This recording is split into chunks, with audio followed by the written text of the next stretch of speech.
Hi hello ನಮಸ್ಕಾರ. ಇವತ್ತು ಬೆಂಡೆಕಾಯಿ ಬಜ್ಜಿ ಮಾಡೋಣ ಬಾ. ಇದು ಮಾಡಲಿಕ್ಕೆ ತುಂಬ ಸುಲಭ, ರುಚಿಯಾಗಿ ಕೂಡ ಇರುತ್ತೆ. ಇದನ್ನು ಮಾಡಲಿಕ್ಕೆ ಸ್ವಲ್ಪ ಕಡಲೆ ಹಿಟ್ಟು ತೊಗೊಂಡಿದ್ದೀನಿ, ಅದಕ್ಕೆ 1 ಸ್ಪೂನ್ ಅಕ್ಕಿ ಹಿಟ್ಟು ತೊಗೊಂಡಿದ್ದೀನಿ, ಸ್ವಲ್ಪ ಕ್ರಿಸ್ಪಿ ಆಗಲಿ ಅಂತ. ಚಿಟಿಕೆ ಅರಿಶಿನ, ಬೇಕಾಗುವಷ್ಟು ಖಾರದ ಪುಡಿ, ಚಿಟಿಕೆ ಸೋಡಾ ಮತ್ತು ಒಂದು 10-20 ಕಾಳು ಅಜ್ವಾನೂ ಮತ್ತು ಬೇಕಾಗುವಷ್ಟು ಉಪ್ಪನ್ನು ಹಾಕ್ಕೊಂಡು ಕಲಿಸ್ಕೊತಾ ಇದ್ದೀನಿ. ಆನಂತರ ಸ್ವಲ್ಪ ನೀರನ್ನ ಸೇರಿಸ್ಕೊಂಡು ಗಟ್ಟಿಯಾಗಿ ಕಲಿಸ್ಕೋಬೇಕಾಗತ್ತೆ.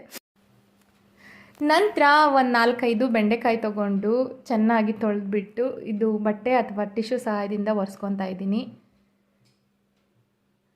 ಇದನ್ನು ಹಿಂದಿನ ಬುಡ ಕಟ್ ಮಾಡಿಬಿಟ್ಟು 4 ಹೋಳಾಗಿ ಒಂದು ಬೆಂಡೆಕಾಯಿನ ಕತ್ತರಿಸ್ಕೊತಾ ಇದ್ದೀನಿ. ನೋಡಿ ಈ ಥರ.